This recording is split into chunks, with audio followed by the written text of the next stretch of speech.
Good morning. It's time for the 8th lecture in customer-centered product development.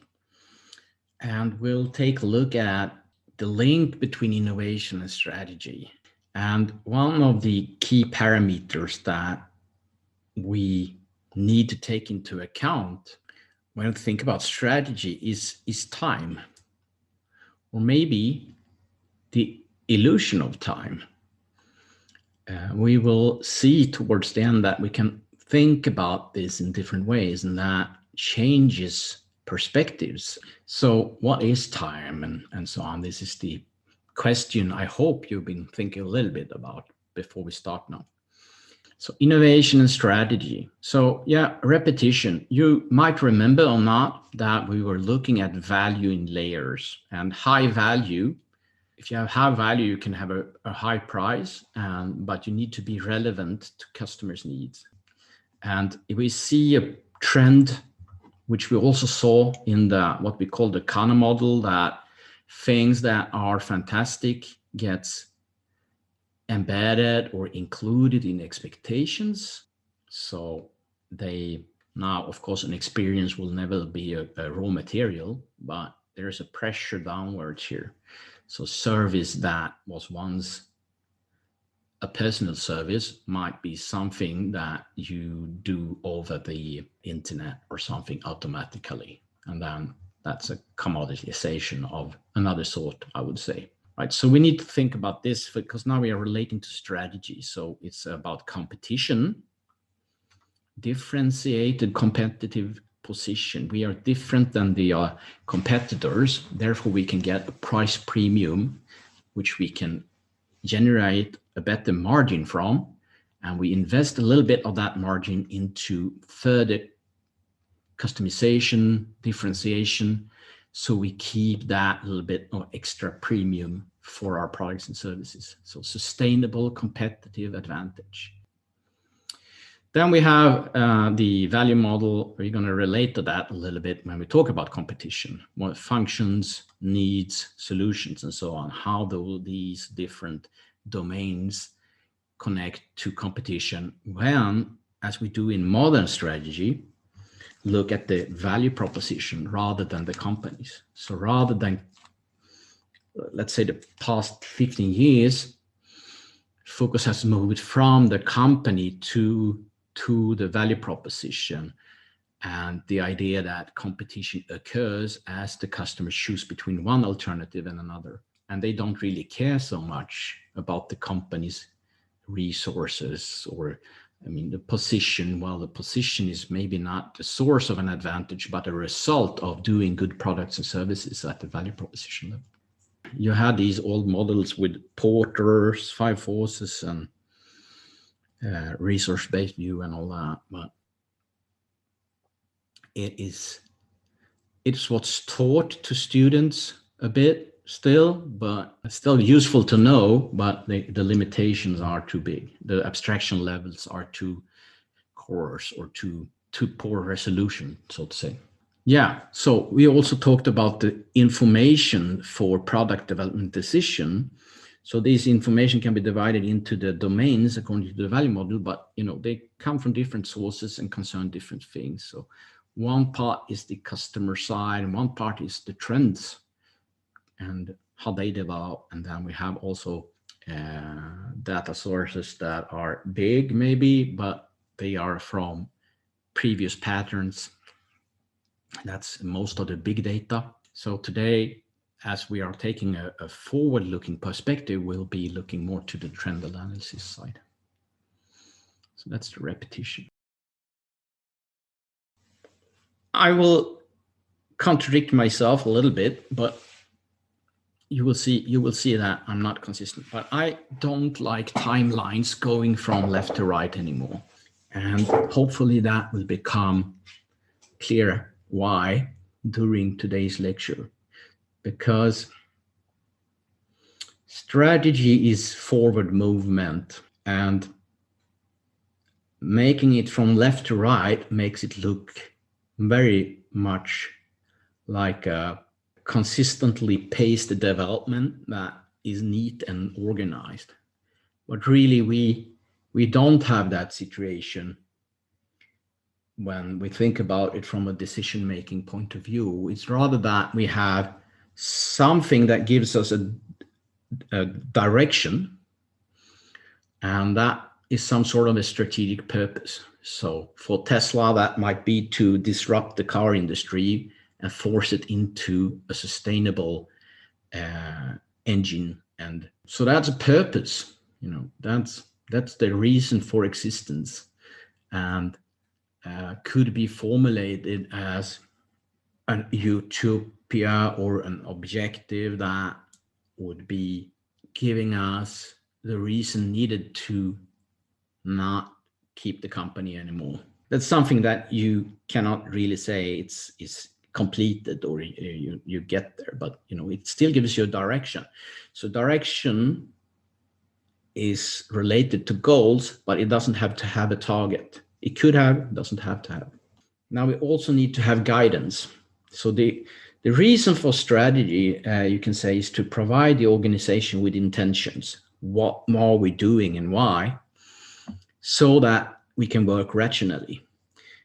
If we don't have intentions or ambitions like this strategic purpose and some ideas about how to get there, or some ideas about why we're doing them, we can't make decisions because we can't have a way to say which option is better, because the condition for ranking them is missing. We cannot make goal hierarchies or priorities and things like that. Now, you can have as a mission to have, well, a common mission is to maximize shareholder value. Maximizing shareholder value haven't motivated a single employee any time in history. It's just a dead mission. Nobody gets motivated by that. It also gives no guidance, right? And direction. Are we going to sell potatoes or superconductors? Shareholder value, it's not helping at all. But between us today, so we are here and we're moving forward, not from left to right. But between us and the future, there is an unknown terrain. Also, we need a more concrete objective. So we can look at it as in the direction we're going, there is a future mountain chain with different peaks representing positions that we could try to strive for. All these positions are at the top because we want to be, high achievers or high performing in whatever we do. But of course, different tops to climb in the future, different good points to create a lot of value and make money, so to speak. So what is the top for us and what are not for us? So that gives us an even better, it's not only direction, but some orientation, let's say. It positions the direction into a surrounding that has some preferred and non-preferred options. So that's a little bit, I would call that orientation, more precisely where to go. And then between us and the mountain chain, sometimes we put a chessboard because chessboards represent strategy. But I replaced that because chess has no uncertainty. It's all the positions and all the rules are known. So I use a forest instead. The forest is having unknown territory. It could be roughly known, and the stuff near us is more known that we can see than the stuff far away. So it's just like the future. It also have maybe opportunities for learning or making money or finding hidden treasures, allies. It could also have threats, like a pit or a swamp or an enemy or a dangerous animal. So the forest is a pretty good metaphor. We need to get through that forest, and most of the stuff we're gonna face on the way are unknown to us. But there are different paths. So now we're talking strategy here. Path gives us guidance, And with that path and the peak, we have both orientation and guidance, so we can move ahead. And then we need to improvise, because it's a discovery process also at the same time. And then we have the organization with all the strategic conditions of the present. And we'll see how different kind of thinkers base their anchoring of their thinking in the present or in the future. And that goes all the way back to the view of time itself. So we're getting philosophical today. I hope you can bear with me. But anyway, if we map this out and secure the commitment, we can get the expedition going, and we'll get somewhere. And the worst thing you can do is to demand that everything should be explained, mapped, and predicted beforehand, because then you will never get out of this starting box. So that will be paralysis by analysis. And actually, we never make decisions based on facts. We make decisions based on the ends we try to achieve, our intentions. And facts makes two contributions. It helps us build models of how stuff works, which we can use when planning the different paths through the forest. You think we need to first learn this and get that before we can go there and do this. So, some understanding, that's causal thinking, cause effect.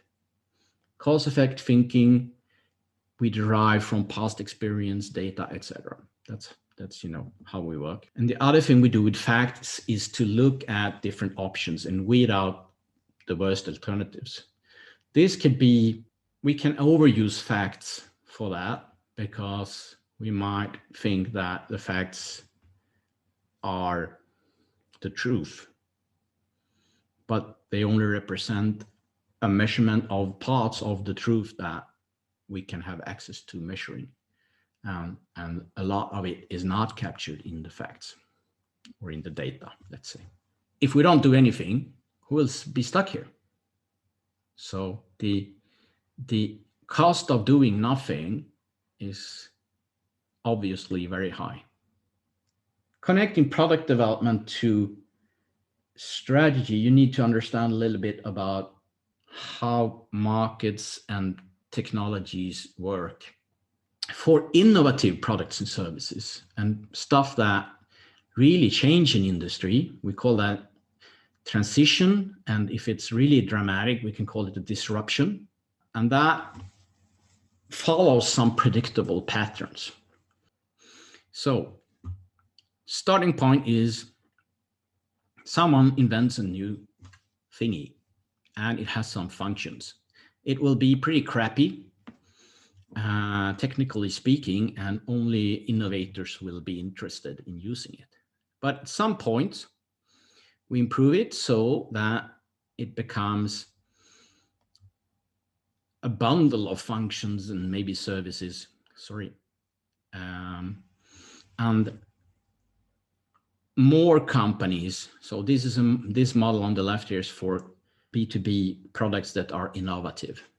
If they're not innovative, they will not have this early phase. But if they are innovative and customers have to learn a bit to use them or change behavior to use them, they will, if we make a good product service combination with a good functionality, we will be able to reach the early adopters. These are companies that think that, okay, we can use this weird new thing because it gives an advantage to us. We're willing to take that little extra effort and cost to change current processes to compete better. And these are very important for the innovative firms because they help you get through that stage here where you're seen as something weird, something fringe technology, not understood. Then we have the problem of going into the majority market, which is enormous for innovative products and services. And actually here sales increase.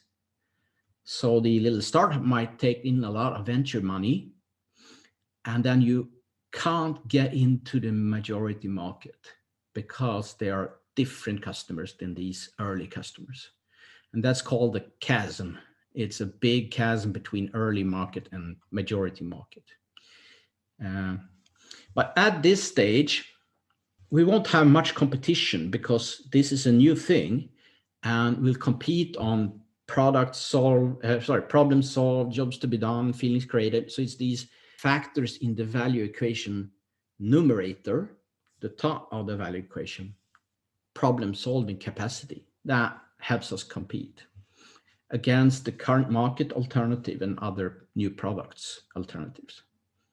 If we can cross this chasm and get a few early majority customers, sales will grow very, very much. Not maybe only for us, but we will start attracting other companies because this dominant design, like the most used example is the VHS video cassette, because there were different competing formats, but the VHS one got dominant due to non-technical reasons. Smartphones have a dominant design. It's very, very clear. It's almost impossible to separate an iPhone from a Samsung today. Mostly the complementaries and externalities that differ, but it looks completely the same, more or less. So the key here is to get a few specific cases interested and do something for them, and we attract more companies. They also do the dominant design, they compete, but the market is growing a lot, so there's room for everybody. The sales are growing dramatically. So from 2007, when the iPhone was launched, to 2014, 15, 16, I would say that you could sell to new customers all the time.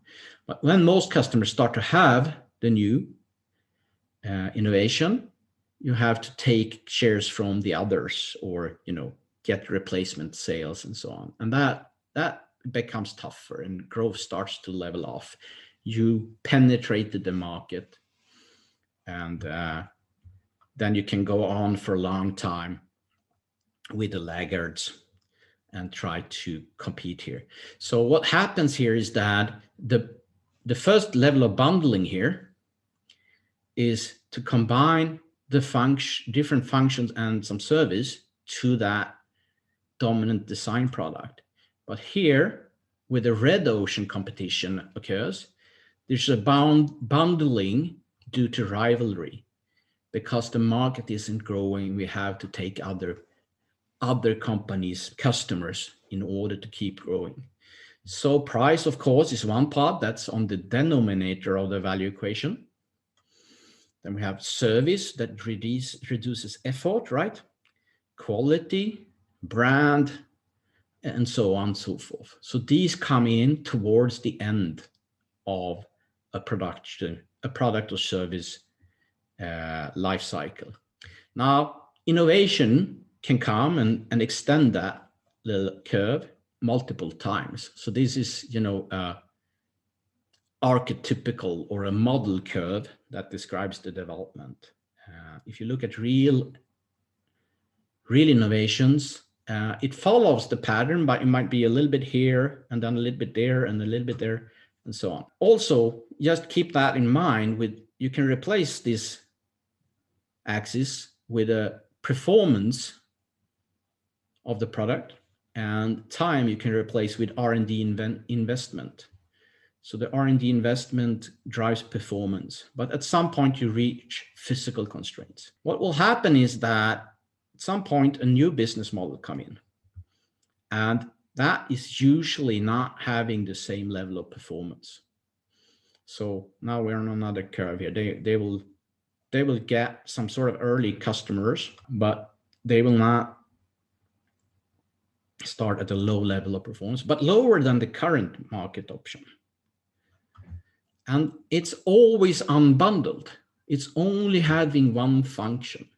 So PayPal comes in and challenge banks with one function, which is person-to-person payment. Banks have lots of different functions: loans, insurance, pension, advice, etc. They compete on price, brand, service, and quality. And, but the new business model is order of magnitudes more effective or better, but at only one thing. So if you want to challenge a product or an industry, find something that you can do with future technology and a different business model, which a lot of the customers will want to have. But then you can add the other things and you can get better performance and so on. So over time, this new business model will overtake. Now, this could be a new technology, but if it's a new technology, it always needs a new business model also. But it could also be a new business model without being a new technology. So given that we need to look at competition, we need to understand that the 5 forces model that we used to have, where we and if we are an established company, we and our direct competitors are in the middle, pressured by suppliers, customers, substitute, and new entrants. It gives us a view that really doesn't take into account the big threat, which is disruption. So I changed it. First of all, put it on the vertical, because industry verticals are upstream and downstream activities. So the supplier on top and the customers are in the bottom. Then we have the rivals and new entrants. They are actors. So all these are actors. Substitute are a kind of products. So that's not the only product. Rivals make rival offerings. Substitutes, so incumbents make rival offerings, the rivals. And they have the same need. They satisfy it with the same function and the same solution. So banks do all this stuff, and they have identical, basically, factors here in these different domains. Now, substitutes, that might be an online bank. It has still the same needs and the same functions, but the solution are different. Instead of offices, we have online banks. And an alternative might be a Bitcoin. It's the same need, but a different function and a different solution.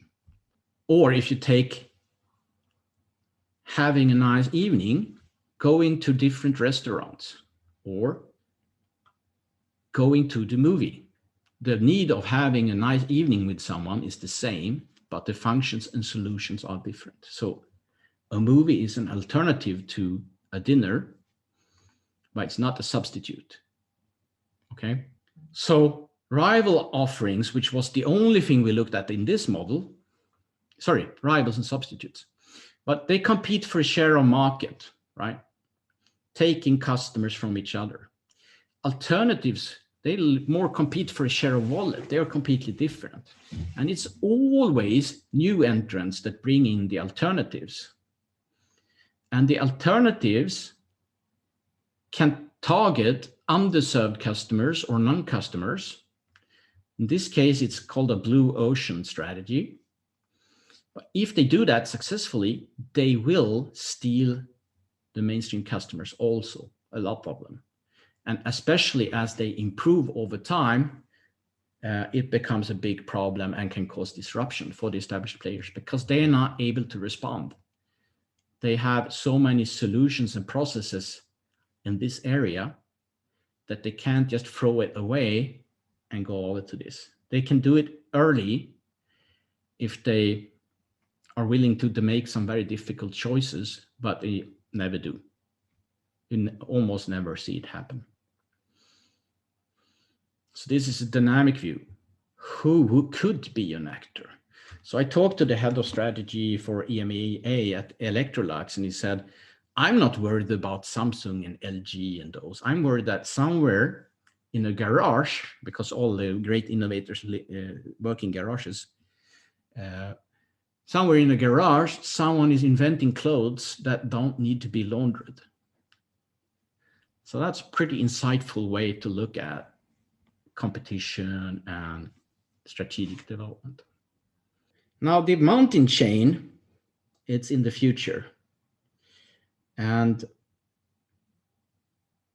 one reason we look at forecasts and foresight is because we want to have an idea of the future ecosystem in which we will take a position. We will play a role that helps this ecosystem do something for some customers. So I'm actually doing a mapping of ecosystem value structures that use the function concept, because what you do is linked to creating value for customers. So each company can be seen as a subsystem in the ecosystem, and they should have a function that they provide to the ecosystem. Anyway, we want to, if we're making big breakthrough innovations rather than just, another app or a better pizza, we might be wanting to look into the future for the opportunity rather than what exists today. For forecasts, we look at patterns in observable data, and that is trends. So something is increasing, something is decreasing, and so on. And to make the predictions a little bit better, we can look at potential drivers, enablers, friction, and blockers, for example. And if we look at Bitcoin, drivers are there in terms of wanting to have a currency that no one else can have any insight into. That's a driver. The endless printing of money in the big economies of the world is another driver, and so on. So they're drivers, right? What about blockers? Well, personally, I think that if Bitcoin becomes very popular, it will be made illegal, because that's what happened to other things like that in the past. So some places in the US, they started, I don't know, in the 80s, I think was the last example. They started to say that now we will just trade with each other in this village, and I'll do things for you, you will do things for me, and we'll barter and have a barter economy. But or they invented another currency like I don't know, marbles or whatever. But it was attacked because it was seen as potential tax evasion. So there might be blockers, and then there are frictions and enablers and so on. So what these do is, first of all, they can indicate showstoppers or warning signs for things happening, or signifying that also a good thing happened. This is having a breakthrough in the market, if you understand these drivers, enablers, frictions, and blockers. So it helps you when you're in the forest to know when you need to change to the other path, right? They also help you predict when the ecosystem will transform into another stage. Like cars will first be semi-self-driving, and self-driving will come in certain areas first before it becomes a mainstream thing. And there are some predictable blockers for when that can happen, and predictable driving forces. So mapping out the mountain chain is something we need to do, taking things into account that are under change. And then also, let's see if we can use signposts to help us know when we need to revisit our assumptions. Then there are many other trend patterns like self-reinforcing loops that we want to have in our business model, for example. Tipping points, very important, and so on. So you can explore this. S-curves, there we go. Pendulum effects, social trends often go back and forth, not exactly like a pendulum, but between extremes, but usually A to B and then back to A. A has changed a little bit, but the trend is often having a counter trend. Let's look into these pest factors and see if there's something we can say about them generally. Well, technology has these that we looked at, the S-curve, and at some point there's a tipping point. So two things about technology: it always improves. Technology never gets worse.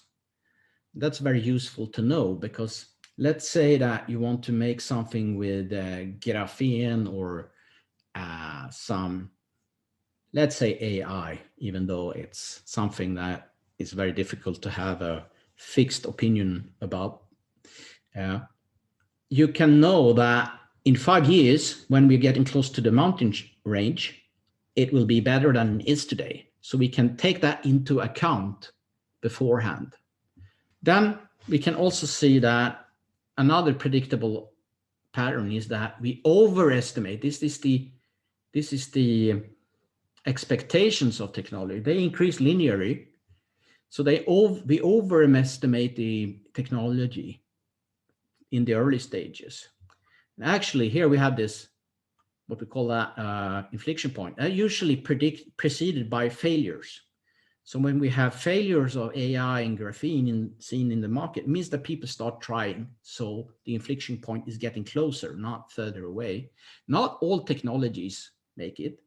Like graphene, we don't know if it's going to make it, but if it's not making it, it will lead to some other good material that uses it as a subcomponent or such.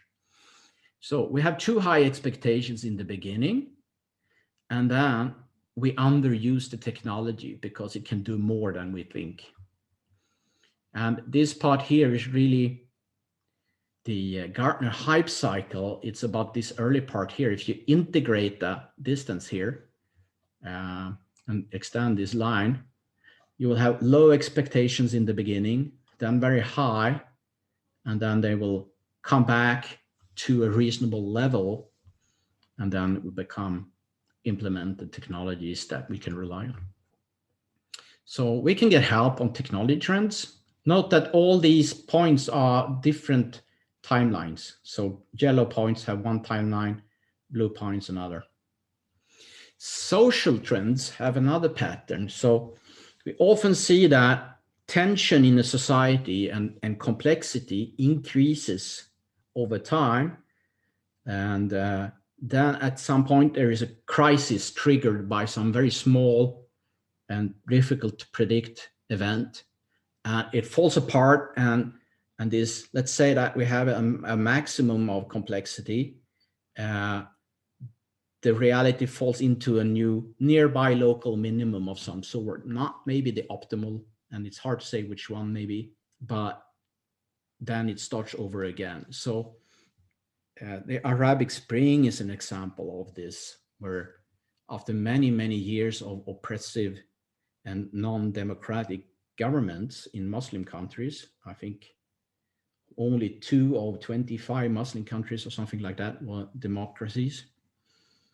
And it changed a little bit, I think.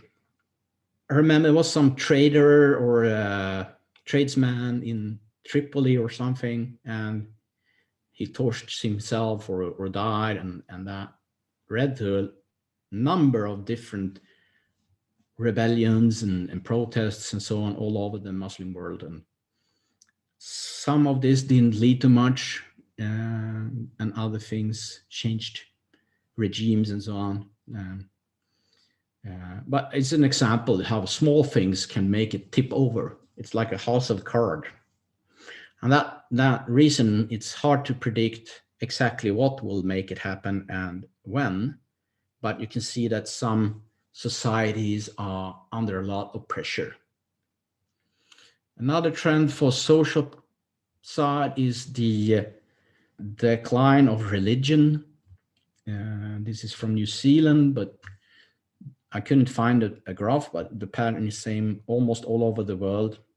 Religious faith is on the decline, and about 60% of people in the world is now self-identifying as belonging to a faith or a belief or a church, going down from about 100% 100 years ago. Islam is the only religion that is growing, and it's expected to peak in 30 years or so. And then new things will come out of this. You know, it's a trend that it's hard to see that it will reverse, because other things will come instead of religion if people start to believe in it again. And it might not be better or worse, just we can predict it. Economic patterns are wave-like usually, and the logic behind it is that there are technology cycles, especially self-reinforcing technologies. So we had a steam engine, so we could build factories and make better steam engines, and make machines, so we could build better machines to build better factories. And then you have this long growth cycle. And then we had the electric and fossil fuel engines. And here the 30 to 90s was very much driven by oil and information. So some 60-year cycles or so. But we also have shorter cycles that are usually linked to predictable mistakes in economic policy and financial policy. And, you know, we have 20 years of increasing standard of living. People get accustomed to that. And then when productivity flattens out because the technology reached its maturity, people still want to have a higher standard of living. And that is usually fueled by credit. And then we get credit bubbles, for example. And a crash comes. It's predictable, and exact timing is a bit harder, but we could see that the problems we have now, I think, will be soon, 2025. It's very possible that we are in a very, very strong growth cycle, fueled by better digital currencies, better translation, because language is one of the last remaining trade barriers, and green innovation, you know, spreading across the globe, increased standard of living in the last 2-3 billion people that are still behind. So that will drive a lot of growth. Then if we look at more long-term development, we talk about foresight, and that's when the time frame is so long that it's very difficult to make any meaningful extrapolation or projections.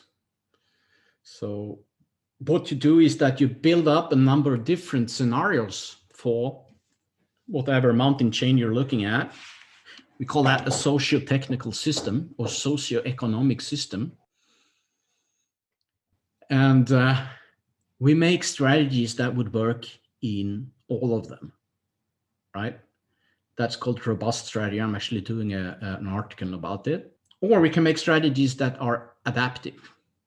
Strategies can't be agile. Companies can be agile if they have an adaptive strategy, but strategies are adaptive if they incorporate option management, these signposts and these semi-defined alternative paths through the forests and so on. Maybe another mountaintop that is optional for us in case we come up with a different set of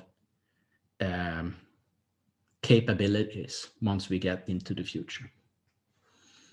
Yeah, so adaptive strategies, robust strategies are really the feasible ways to do this long term. Now we're talking maybe minimum 5, but 10 to 30 years.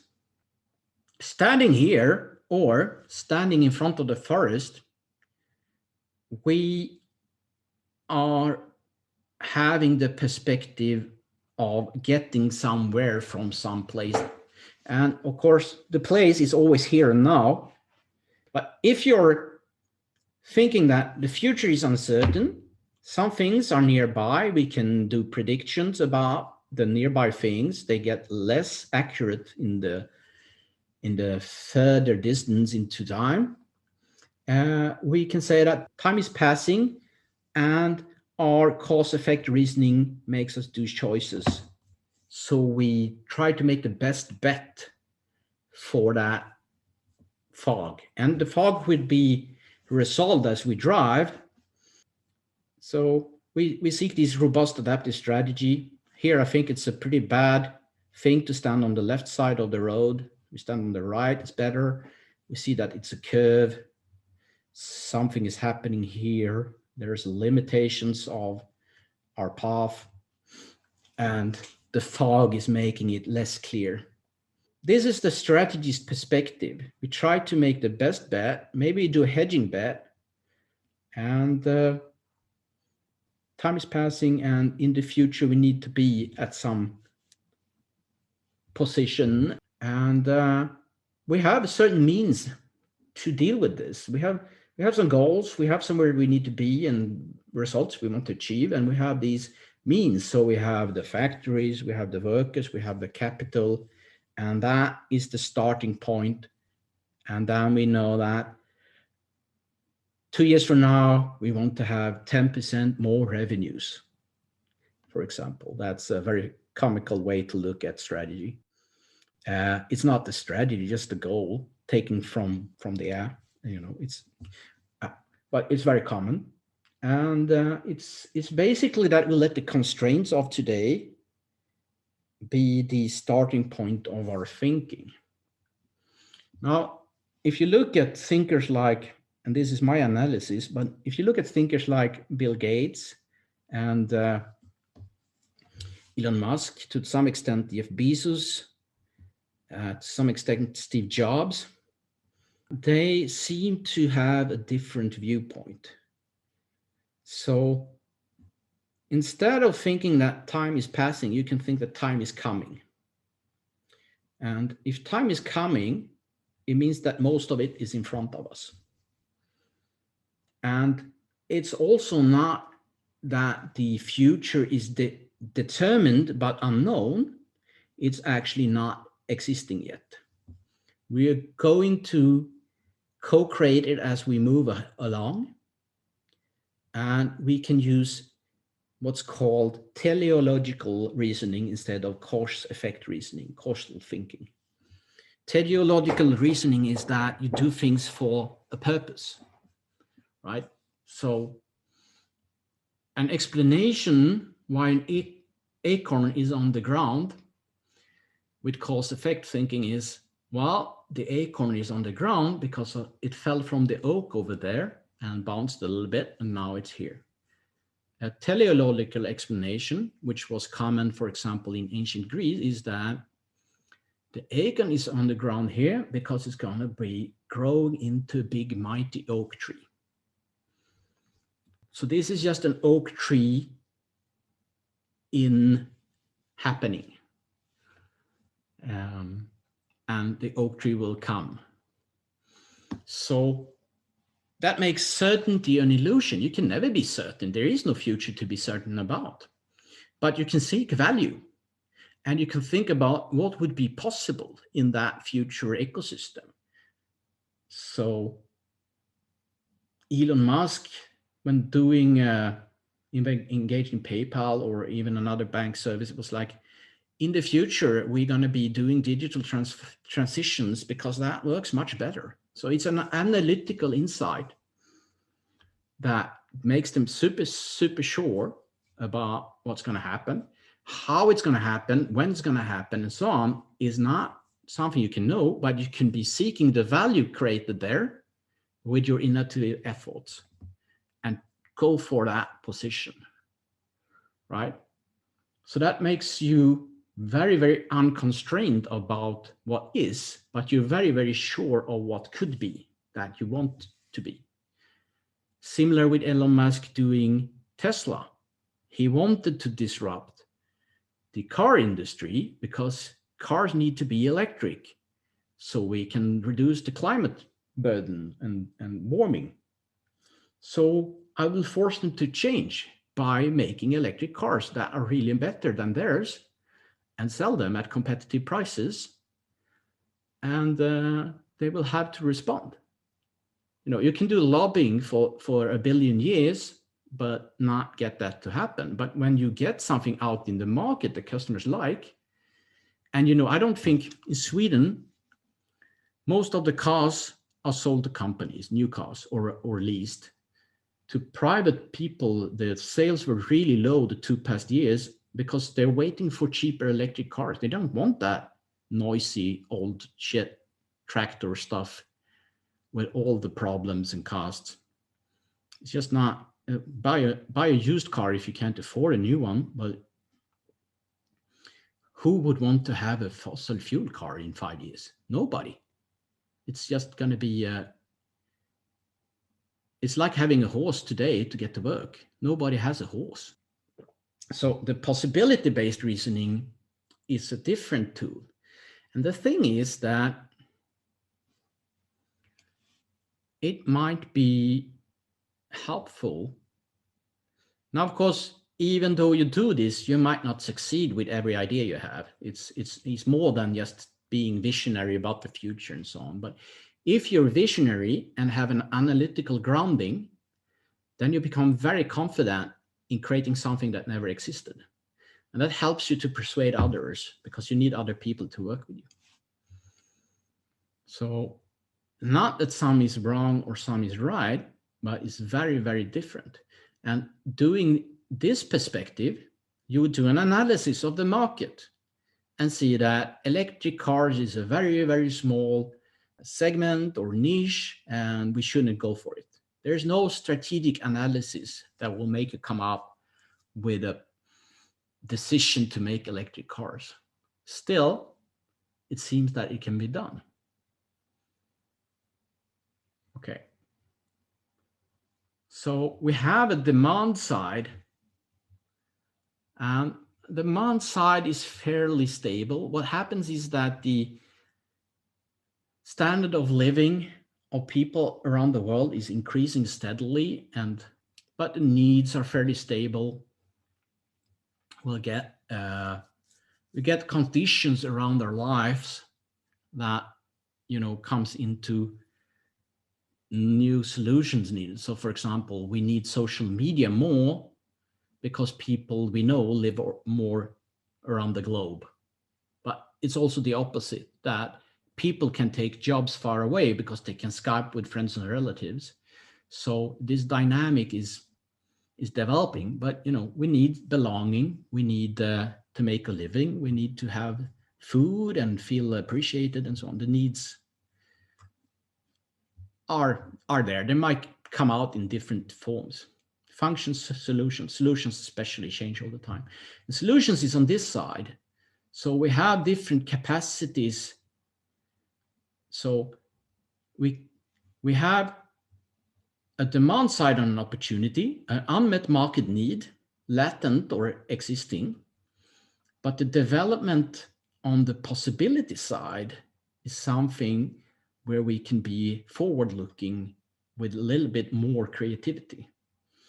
So new solutions will come from R&D that will enable functions or increase performance and make possible, for example, an AI that can help us choose a new girlfriend or boyfriend or whatever, you know, that doesn't exist today. That would be certainly very useful. So we can take that into account if we are not stuck in the present as a starting point for thinking. And this is very well described in a blog called The Cook and the Chef, Elon Musk's secret sauce.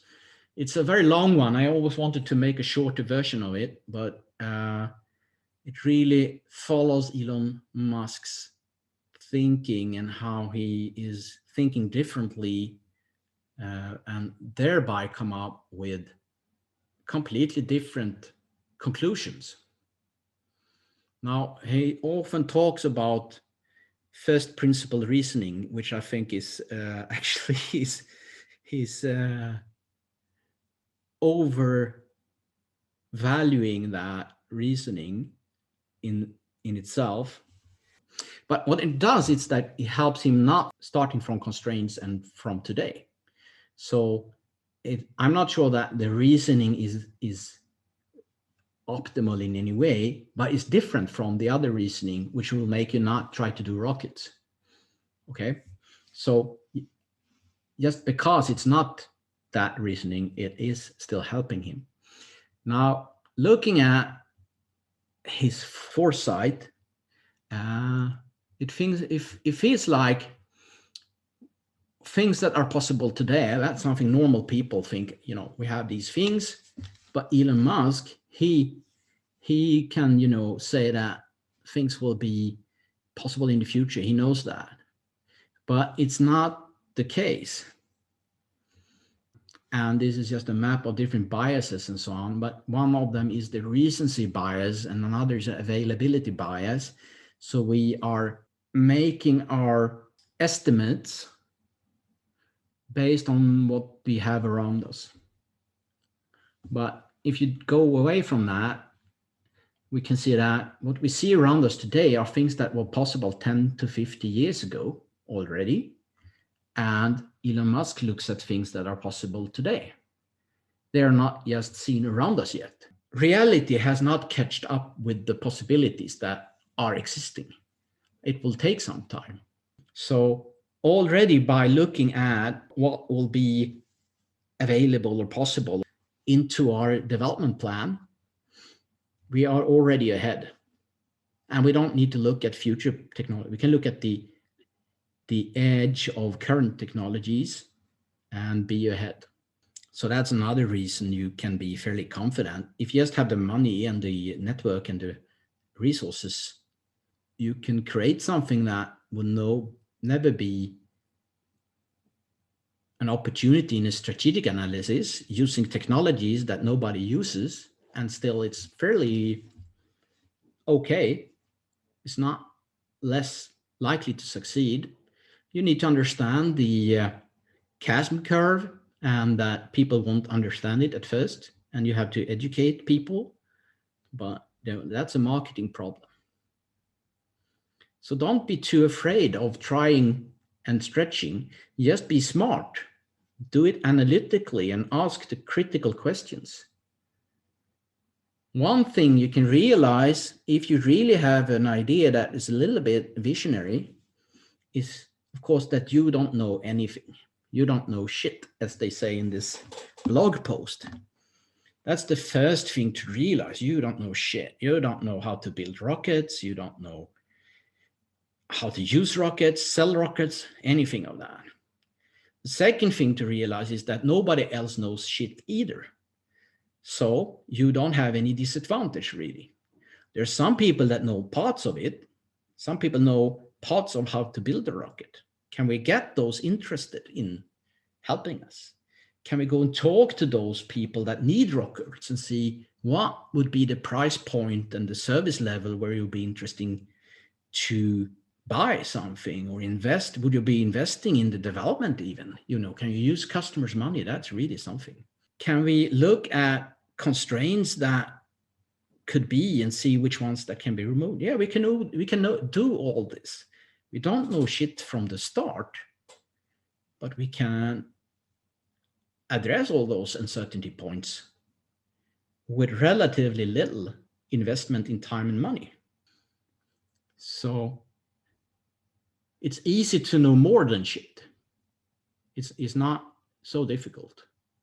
And even if you want to build a space rocket, I think we could just look at the catalog of KTH and find some people that you can easily get millions of kroner of insight from by buying them a fika and be interested in their expertise, because academics are usually very happy to talk a lot, let's say. Right. So, yeah. So some rules, if you look at the technology or a proposition, is it a better value proposition? That is a deal breaker. If a solution exists, especially if an infrastructure is connected to the solution, like money and payment, the value delta from the new thing needs to be much bigger. So if a solution exists, you have to have something that is twice as good. If the infrastructure is to be disrupted, it needs to be 10 times as good, I would say, just roughly speaking from experience. Rule number 2 for an opportunity is technology always improves. Will we be able, even though we start at a worse level, to come up to compete with the attractive price points are today, let's say? And you can predict this fairly well. Just use your Excel sheet. Rule number 3, there's a vacuum principle in business. So if an opportunity exists, there is a demand, there's a possibility, and you can realize that with some profit, it will happen sooner or later. Someone will do it. So that makes it easy to see the new mountaintops grow up. But you can also say, let's do it. Nobody else knows shit. We can try to do it. Let's do a market test. The other thing is that if it's going to happen and you can't do it, you know that that mountaintop is going to come up, and you can take an enabling position. You can go for services that will be required as complementary or added functionality to it. You could be selling polish and wax to rockets if you think there's going to be a lot of space rockets to polish. Yeah, you know what I mean. But the example is ridiculous, but it's not only the central big thing that has an entrepreneurial opportunity in it. Time, is it really something that is a linear, steady, forward-moving thing, or is it more to look at as a progression of entropy, and that things happen has not so much to do with the amount of spins around the axis of the planet or revolves around the sun? It's more like at some point someone talked to somebody, and then someone else connected that to a technical opportunity and put in some money into it. So the future evolves. It's not about time, it's about things that happen, and things that happen being linked to each other. And it could take a long calendar time to persuade a customer because they have internal sense making to do in the company, and the budget and so on. Or the idiot that is against your great idea get a new job, and it goes like this. So when you talk about innovation, calendar time is not something to put in too much weight to. Focus on what needs to be done instead. Elon Musk looking at the future banking system, he can't know if it's in 30 years or in 2 years. But if someone starts doing it, it will help making it happen. And it will put all the things more close to each other so they can connect when they are ready to. And